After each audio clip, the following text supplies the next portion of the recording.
नमस्कार एवं प्रेक्षतलार समस्त को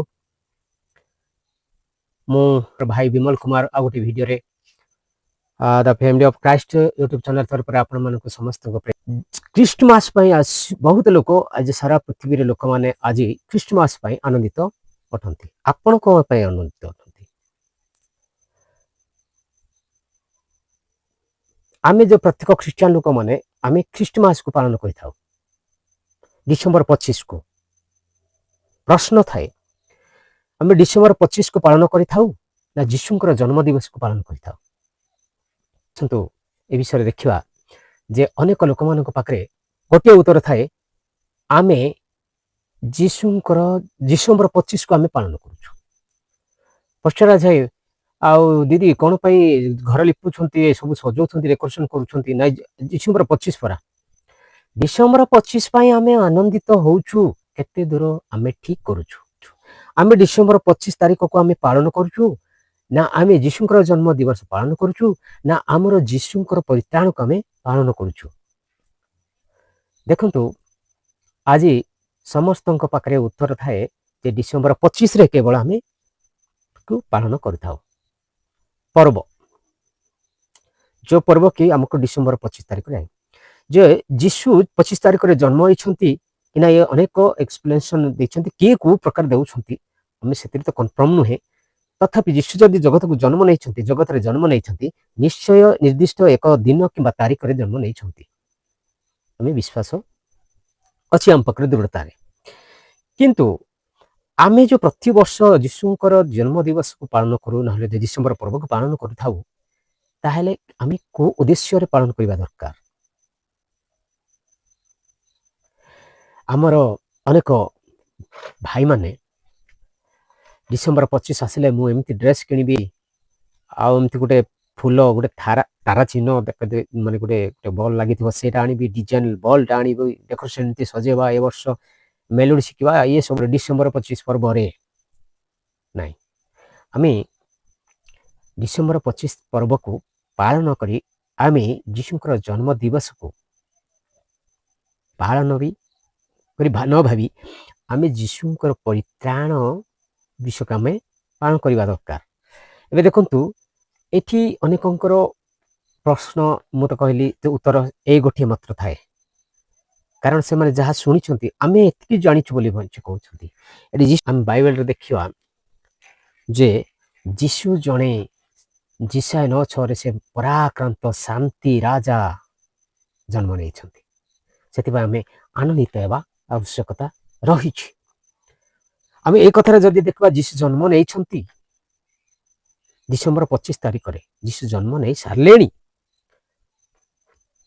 आज प्रभु जन्म ने कि मोर प्रश्न कि आज प्रभु को जन्म दिव आम स्मरण कौन करवा दरकार जीशु जन्म नहीं नौ कि अवतार नहीं नहीं जाऊँ कि जमीती कि आम हिंदू शास्त्र देखा जे कृष्ण मले से विष्णु रूप से आसिले जगन्नाथ पुणी बौद्ध ये एमती सब जो जन्म नियंती गोटे पर गोटे पर एमती नौकरी कि मोर प्रिय भाई भौणी आ माँ बापा कृष्णकर समस्त संतान गण मैंने आज आमे माने सुनिश्चित होगा दरकार जे आमे को उद्देश्य को आमे फोकस करवा दरकार आम स्मरण रे कौन स्मरण करवा दरकार देखंतु एठी जिसाय 9:6 लिखाई तो कारण आंभ मान निमंते एक बालक जन्मी अच्छंती आंभ मान को एक पुत्र दत्त होई अच्छंती ओ ताहांक स्कंदरे कर्तृत्वर भार थुआ जीव पुणी ताहांकर नाम आश्चर्य मंत्री पराक्रांत परमेश्वर अनंतकालीन पिता और शांति राजा हेबे के जन्म ने आश्चर्य मंत्री आदि आश्चर्य मंत्री जन्म ने बोले उद्विग्न लिखाई ଯୀଶୁ ଯେ ଜନ୍ମ ନେବେ ଏ କଥା ଶୁଣିଲା ପରେ ହେରୋଦ ଓ ତାଙ୍କର ସଂଘର ମାନେ ଜେରୁସାଲେମ ନିବାସୀ ମାନେ ଉଦ୍ବିଗ୍ନ ହେଲେ ବୋଲି ଲେଖା ହେଇଛି।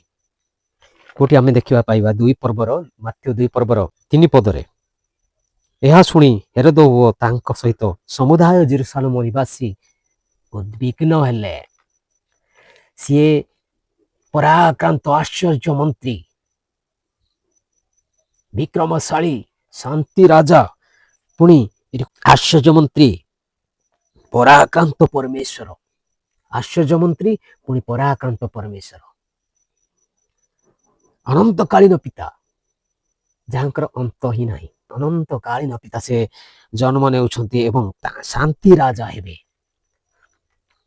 ସିଏ ଶାନ୍ତି ଯଦି ରାଜା ହେଲେ ନା ସେ ହେରୋଦ ବା ଜଗତର ରାଜା କଣ ମାନେ ବିଶୃଙ୍ଖଳା କରିପାରିବେ? ନା ସିଏ ଗୋଟେ ପରାକ୍ରମ ହେଲେ ତାଙ୍କ ସହିତ ଯୁଦ୍ଧ କରିପାରିବେ? ବିଘ୍ନ ହେବେନି କେମିତି? ତ ପରାକ୍ରାନ୍ତ ପରାଶ୍ଚର୍ଯ୍ୟ ପରମେଶ୍ୱର, ପୁଣି ଏମାନେ ଯେତିକି ଯୋଉ କାରନାମା କରୁଛନ୍ତି ସମସ୍ତ ବିଚାର କରିବା ପରମେଶ୍ୱର ଆସିବେ। ସେତେବେଳେ ଏ ଜାଗତିକ ରାଜାମାନେ କଣ କରିବେ? ଉଦ୍ବିଗ୍ନ ହେବେ ନିଶ୍ଚୟ, କାରଣ ସେମାନଙ୍କର କାରନାମାକୁ ସେ କରିବେ। ଗୋଟିଏ ପଟେ ଶାନ୍ତି ପଟେ ଦେଖିଲେ ବି ଧରି ଯାଉଛନ୍ତି, ତାଙ୍କ ପାଖରେ ଶାନ୍ତି ରାଜା ବି ଅଛି, ପରାକ୍ରମ ବି ଅଛି, ଆଶ୍ଚର୍ଯ୍ୟ ବି ଅଛି, ପରମେଶ୍ୱର ବି ଅଟନ୍ତି। ଏମାନେ କୋଉଠିରେ ସେମାନେ ତାଙ୍କ ସାଙ୍ଗରେ କମ୍ପାରିଜନ ହେଇପାରିବେ? ସେଥିପାଇଁ ପୃଥିବୀ, ସେଥିପାଇଁ ବାଇବଲରେ ଲେଖା ହେଇଛି, ଆଉ ପୃଥିବୀ ପରମେଶ୍ୱରଙ୍କୁ ଭୟ କରୁ। ପୃଥିବୀରେ ଯୋଉ ଏଇ ସବୁ ଶୈତାନ ନାହିଁ ଥିଲେ ବି ତାଙ୍କର ଭକ୍ତମାନେ ବି ଭୟ କରିବେ ଦରକାର, ଭୟ କରିବେ। ସେଇଠି ଏଇଠି ଆମେ ଦିଟା ବିଷୟକୁ ଦେଖିବା। ଆମେ କଣ ପାଇଁ ଡିସେମ୍ବର ପାଳନ କରିବା? ଆନନ୍ଦିତ ହେବା ଦରକାର ନା ପାଇଛୁ ବୋଲି, ନା ପର୍ବକୁ? ତ ଏଥିରେ ଆମେ ଦୁଇ ଜଣ ବ୍ୟକ୍ତିଙ୍କୁ ଆମେ ଦେଖିବା, ରାଜାଙ୍କର ଏବଂ ପଣ୍ଡିତ ମାନଙ୍କର। ଯୀଶୁ ଯେ ଜନ୍ମ ନେଉଛନ୍ତି, ରାଜା ଉଦ୍ବିଗ୍ନ କାହିଁକି ହେଉଛନ୍ତି? ଆଜି ଖ୍ରୀଷ୍ଟିଆନ ହେଠି ବଢି ଯାଉଛୁ ବୋଲି ହିନ୍ଦୁ ସମାଜ, ଅନ୍ୟ ଧର୍ମ କାହିଁକି ଉଦ୍ବିଗ୍ନ ହଉଛି? ଆପଣ ମାନେ ଏଟା ଦେଖିବା ଦରକାର, ଏଟା ଜାଣିବା ଦରକାର। ପୃଥିବୀରେ ଯୀଶୁ ଯେତେବେଳେ ଆସୁଛନ୍ତି, ପୃଥିବୀ ତାଙ୍କୁ ଭୟ କରେ, ପରମେଶ୍ୱରଙ୍କୁ ଭୟ କରୁ, ପୃଥିବୀରେ ଲେଖା ହେଇଛି। ଆଉ ଏଠି ଯୋଉ ଆଶ୍ଚର୍ଯ୍ୟ ମନ୍ତ୍ରୀ, ପରାକ୍ରାନ୍ତ ପରମେଶ୍ୱର, ଅନନ୍ତକାଳୀନ ପିତା, କେତେବେଳେ ଆଉ ସରିଯିବ? ନାଇଁ ଯେ ମନୁଷ୍ୟ ଯେ ଆଜି ମରିଗଲେ ଆମର ପୁତ୍ର, ଆମର ସନ୍ତାନ ଶାସନ କରିବ, ଆଉ ତାଙ୍କର ତ ଲୋପ ହେଇଯିବ, ତାଙ୍କର ଆଉ ସମୟ ଲେଖି ମାରିଦେବ ବୋଲି ତାଙ୍କୁ ନା ମାରିପାରିବେ? ନା ଶାନ୍ତି ପଠେଇବେ, ଶାନ୍ତି ସ୍ଥାପନ କଲେ ବି ସିଏ ଶାନ୍ତି ରାଜା, ସେ ଶାନ୍ତି ରାଜା। ସେମାନେ ଯେତିକି ଜଗତର ଯେତିକି ରାଜା ମାନେ ସବୁ ଶାନ୍ତି ସ୍ଥାପନ କରନ୍ତି ନାହିଁ, ଅଧିକ କରିନଥାନ୍ତି। ସେଥିପାଇଁ ପରମେଶ୍ୱରଙ୍କ ଠାରୁ ସେମାନେ ରିଜେକ୍ଟ ହେଇଥାନ୍ତି। ସେମାନେ ଖାଲି ସେମାନଙ୍କୁ ସ୍ୱାର୍ଥ ଦେଖନ୍ତି, ଅନ୍ୟମାନଙ୍କୁ ଅଶାନ୍ତି କରନ୍ତି। ପ୍ରଜାମାନେ କଣ ଖାଇଲେ ନ ପିଇଲେ, ପିନ୍ଧିଲେ କଣ ନାହିଁ, ତାଙ୍କର କଲେ କେତେ ସେମାନଙ୍କର ଯେ ଆସେ ନାହିଁ। ସେମାନେ ଖାଲି ସିଂହାସନ ସାମ୍ରାଜ୍ୟ ଲାଭ କରିବା, ଏଇଟା କେବଳ ଥିଲା। ଏଇଟା ପରମେଶ୍ୱର ନିଶ୍ଚୟ ଧରିବେ, ବିଚାର କରିବେ, ଏଇଟା ହେବାକୁ ଦେବେନି। ରାଜା ସେଥିପାଇଁ ସେ ଉଦ୍ବିଗ୍ନ ହେବାରେ, ଜେରୁସାଲେମ ନିବାସୀ ମାନେ ବି ଉଦ୍ବିଗ୍ନ, ଶାନ୍ତି ରାଜା ଆସୁଛନ୍ତି, କେମିତି ଶାସନ କରିବେ। ସେଠୁ ଏଇଠି ପଣ୍ଡିତ ମାନେ, ହେରୋଦ ରାଜା କଣ ହଉଛନ୍ତି ଯେ ମୋର ସାମ୍ରାଜ୍ୟରେ ସିଏ ଲୋକପ୍ରିୟତା ହେବେ, ତାଙ୍କୁ ଲୋକ ଗ୍ରହଣ କରି ମତେ ପଚାରିବେ ନାହିଁ। ଆଉ ଯଦି ସିଏ କୌଣସି ପ୍ରକାର ଏଠି ଶାନ୍ତି ରାଜା ସବୁ ଚାରିଆଡେ ସମକ ଧାରଣ କରି ଆଉଛନ୍ତି, ପରାକ୍ରମକୁ ଧରିକି ଆଉଛନ୍ତି, ସେ ଶାନ୍ତିକୁ ବି ଧରିକି ଆଉଛନ୍ତି, ଶାନ୍ତି ରାଜା ଭାବରେ। ପୁଣି ଏଠି ଆଉ ଅଶାନ୍ତିର ରାଜା ହେଇପାରିବେନି। ଶାନ୍ତି ରାଜା ଯଦି ଆଉଛନ୍ତି, ଯଦି ସିଏ ପରାକ୍ରମ, ତାଙ୍କଠାରୁ ବିକ୍ରମଶାଳୀ କିଏ ନାହିଁ ତାକୁ ଲଢ଼ିବା ପାଇଁ। ଆଉ ସିଏ ଅନନ୍ତକାଳୀନ ପିତା, ଆଶ୍ଚର୍ଯ୍ୟ ମନ୍ତ୍ରୀ, କୋଉ କ୍ଷେତ୍ରରେ ସବୁଆଡେ ତାଙ୍କୁ ଗୋଟେ ଢାଙ୍କିବେ, ଆଉ ଫିଟିବାର ନାହିଁ। ସେ ହେରୋଦ ରାଜା ତାପରେ ଉଦ୍ବିଗ୍ନ ହେବେ, ବ୍ୟସ୍ତ ହେବେ, ଖାଇ ନଥିବେ, ପିଇ ନଥିବେ, କଣ କରିବେ ବୋଲି ସେ ଖାଲି ପଣ୍ଡିତ ମାନଙ୍କୁ ଡାକିଲେ। ପଣ୍ଡିତ ମାନେ କିଏ? ପଣ୍ଡିତ ମାନଙ୍କ କାରଣ କଣ ଅଛି? କୋଉମାନଙ୍କୁ ପଣ୍ଡିତ କୁହାଯାଏ? ଯେଉଁମାନେ ଧର୍ମଶାସ୍ତ୍ର ବିଷୟରେ ଅଧିକ ଅଭିଜ୍ଞତା ଥିବେ ସେମାନଙ୍କୁ ପଣ୍ଡିତ ବୋଲି କୁହାଯାଏ। ଏବେ ପଣ୍ଡିତ ଗଣ ଧର୍ମଶାସ୍ତ୍ର, କିନ୍ତୁ ଯେକୌଣସି ଧର୍ମଶାସ୍ତ୍ରର ଅତି ଅଭିଜ୍ଞତା ଥିବେ, ଏକ୍ସେଲେଣ୍ଟ ଥିବେ, ଏକ୍ସେଲେଣ୍ଟ ମାନଙ୍କର ଥିବ, ସେମାନଙ୍କୁ ପଣ୍ଡିତ କୁହାଯାଏ। ଧର୍ମଶାସ୍ତ୍ର ବିଷୟରେ କିଛି ଜାଣିଥିବେ। ରାଜାମାନେ ଶାସନ ସିନା କରୁଥିଲେ, ଧର୍ମଶାସ୍ତ୍ର ପାଇଁ ପଣ୍ଡିତ ମାନେ ରହୁଥିଲେ। ଆଉ ସେ ଧର୍ମଶାସ୍ତ୍ର ବିଷୟରେ ସେ ଜାଣିନଥିଲେ। ଧର୍ମଶାସ୍ତ୍ର ବିଷୟରେ କୌଣସି ପ୍ରକାର ହେଲେ ସେ ଜାଣିନଥିଲେ, ଶାସନ କରୁଥିଲେ। केवल एटा लेवी वंश जो जाजक माने पंडित माने धर्मगुरु माने केवल एमान जानी से से कौन से विषय को से बुझी नेउथिले आ सेठी से उद्विग्न हेले आज पृथ्वी उद्विग्न अछि वर्तमान में देखुछु ए जीशुंकर सुसमाचार शुणिले एबे अनेक लोक माने धर्म रक्षा करिबो निजर धर्म रक्षा करिबो बोली से अंतबंत उद्विग्न होउछंती ये टपी मिश्र अशोक हो कि जो ये पागल मैंने जो गपुंट से आम धर्म रखी से टाकली बाबा टाकली सारजी टाकला सारजी मु हिंदी भिडियो कर देखिए से सब आम धर्म रक्षक आम धर्म पर मरबू कौन से धर्म पर मरबे उद्विग्न होती खावा पीवा से खाऊ नी पी नती हेरोद जमी खाऊ नी पी नुले आमती उद्विग्न होते एमाने भी आज उद्विग्न काले जीशु कृष्ण वाक्य आज भी जीशु अच्छा जीशु ए जगत को आसुँच जो आड़े चलुं जीशु वाक्य जीशु तो वाक्य आदि वाक्य थे वाक्य ईश्वर संगे थे से वाक्य ईश्वर थे जहन पुस्तक एक लिखाई से अनुसार से जीशु ये वाक्य जो जाड़े जाऊँगी लोक उद्विग्न होती वाक्य जो जगह पहुंची जाऊँगी से एरिया उद्विग्न हो जाऊँगी लोक साधारण लोक से धर्मगुरु माने उद्विग्न होती जिते बड़े जेरूसालेम एवं हेरोद राजा उद्विग्न होते उद्विग्न होते ये एवं वर्तमान जीशु एवं आमर पवित्र आत्मा छाड़न आमर वाक्य माध्यम जिते बड़े जो जगह माड़ी जाऊँच लोक उद्विग्न होती आपन बर्तमान देखुं गोटे विषय ए पॉइंट को एति रखा आउ गोटे पॉइंट को जावा आम कौन पाई खुशी हवा आम माने खुशी हवा पंडित माने एते ज्ञानी माने भी हेरोद राजा उद्विग्न होती किंतु पंडित माने कौन कर महानंदे जाऊँ जीशु को भेटा गोटे छोटिया शिशु को भेटापी केते सम्मान आम जदि केतबे मुवी मान देखु आगर राजा मान बड़ लोक हेले भी छोट छुआटा ये मुंड रखा हुए मुंड थुबे से छुआर मुंड को रखिए आउ प्रणाम करेंगे आज से पंडित माने आज से पंडित माने जीशु को एपरी प्रणाम करुछंती रेस्पेक्ट करुछंती भक्त भाव भक्त निजको समर्पण कर डेवोट करुछंती कौन कौन नहीं कि करुछंती आपण माने 10 पदर कौन लिखाई से माने तारा देखी महानंदरे अतिशय आनंदित हेले को माने पंडित माने जो माने धर्मशास्त्र विषय ज्ञान अच्छी से माने धर्मशास्त्र विषय जानी थिले बोली से माने शिशु को जानी पारले किंतु एडे बड़ महाराज हेले भी से जानी पारना कारण से धर्मशास्त्र विषय जानी ना आज जो माने रेस्टोरेंट माने हिंदू लोक माने क्रिश्चियन मानक जो माने टर्चर करूछंती अहंकार विभिन्न प्रकार मिथ्या आरोप लगाउछंती से माने जानी ना धर्मशास्त्र विषय कौन सी धर्मशास्त्र विषय से माने उद्विग्न हेबा छड़ा आ विरक्त होई याडो सुआडो कहबा छड़ा तांको पाखरे कौन सी प्रकार ज्ञान ही नहीं आज से हेरोद से उद्विग्न हेले किंतु एई पंडित माने जो बाइबल को ईश्वर को वाक्य को जानी छंती से पंडित माने से मन को साधारण लोक कि धर्मशास्त्र विषय से माने मेंटल रे माने तांको मस्तिष्क रे भर्ती अछि एई बलिया लोक माने आनंदित होई कि प्रणाम करूछंती जो राजा एडे बड़ राजा उद्विग्न हेला बेले खाउ नतबा बेले खाउथिबे कि बाइबल तो लिखाइनी खाइले कि न खाइले निश्चय खाइ नांती से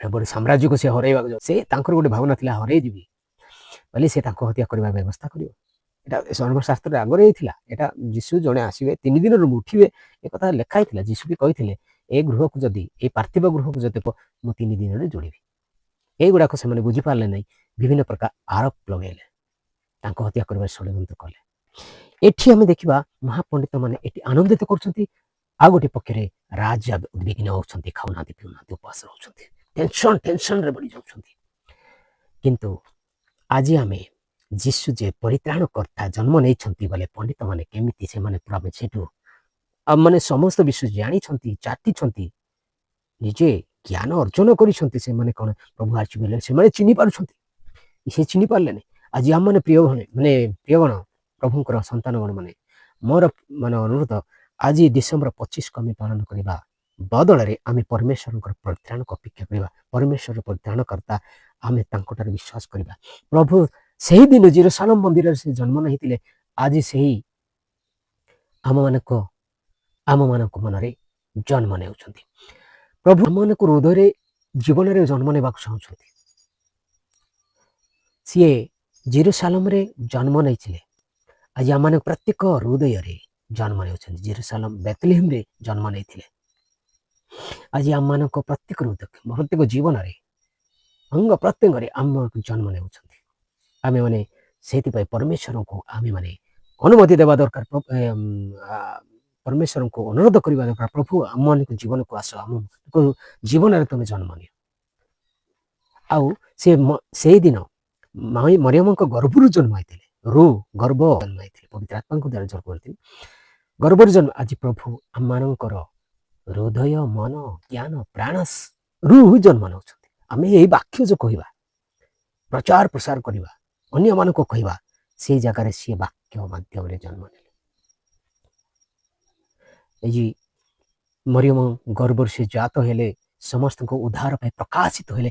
ଆଜି ମଧ୍ୟ ଆମମାନଙ୍କ ହୃଦୟରୁ ଆମେ ତାହାଙ୍କ ବିଷୟକୁ, ଆମକୁ ତାଙ୍କର ଜୀବନ କଥା, ପୁନରୁତ୍ଥାନ କଥା, ପରିତ୍ରାଣ କଥା ଆମେ ପ୍ରକାଶ କରିବା, ଯାହାରି ଫଳକି ଆମ ହୃଦୟରୁ ପରମେଶ୍ୱର ଜନ୍ମ ନେଇ ପ୍ରଚାର ପ୍ରସାରିତ ହେବେ।